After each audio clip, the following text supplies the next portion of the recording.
In order to talk about curing a disease, it is logical that this can only be achieved by treating the underlying cause of the condition. Unfortunately, we have a medical system that concentrates primarily on treating symptoms, often with extremely toxic medications. In the case of fibromyalgia, the drug Lyrica comes to mind and fits comfortably into the category of a toxic medication. The pain of fibromyalgia is actually caused by the buildup of lactic acid in muscle tissue and tendon sheets. It is the same pain experienced by athletes who might note a pain after working out that they refer to as muscle burn.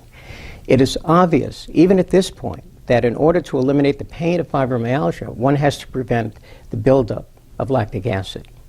The only situation that creates a buildup of lactic acid is persistent muscle tension over a certain amount of time.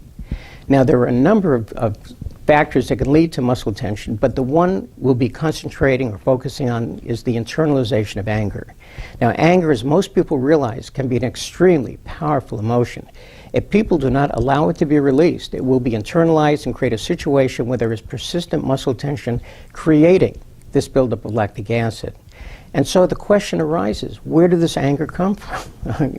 Okay, so there appears to be two major sources. One is a situation where a person might be exposed to living with an abusive spouse, and they wind up having to walk on eggshells. Or a person may be a caretaker for a family member, essentially having to put their lives on hold until that person passes on. The other source of anger is actually a lot more common, although consistently unrecognized as a source of anger, but thankfully a lot easier to address. At this point, we've arrived at the most common underlying cause of fibromyalgia, namely the presence of excess adrenaline. Of course, there can also be a combination of both factors. As many people are aware, adrenaline is known as the fight or flight hormone. It is an extremely powerful hormone, certainly capable of creating intense anger, such as road rage. Tension of the muscles compresses small veins called venules, as well as lymphatic vessels that both function to remove lactic acid from muscles. This creates a situation where the lactic acid is continuously building up and is not able to be drained. This persistent tensing of muscles is responsible for the constant fatigue that fibromyalgia patients complain of. Muscle tension is also responsible for other symptoms associated with this condition, such as TMJ, the grinding of teeth, tinnitus, and occipital neuritis, which is a headache often confused with migraine headaches because of its severity. And the pain of occipital neuritis, radiates from the base of the skull into the back of the eye. And a full discussion of why the body releases adrenaline and the conditions associated with it and how to treat it can be found in my book called Adrenaline Dominance. Anytime the body detects a low amount of fuel in the brain, it releases adrenaline to raise sugar levels. Fibromyalgia can be significantly improved simply by providing the brain with the necessary fuels to prevent the need for releasing adrenaline. Generally speaking, it only takes 24 hours to significantly reduce adrenaline.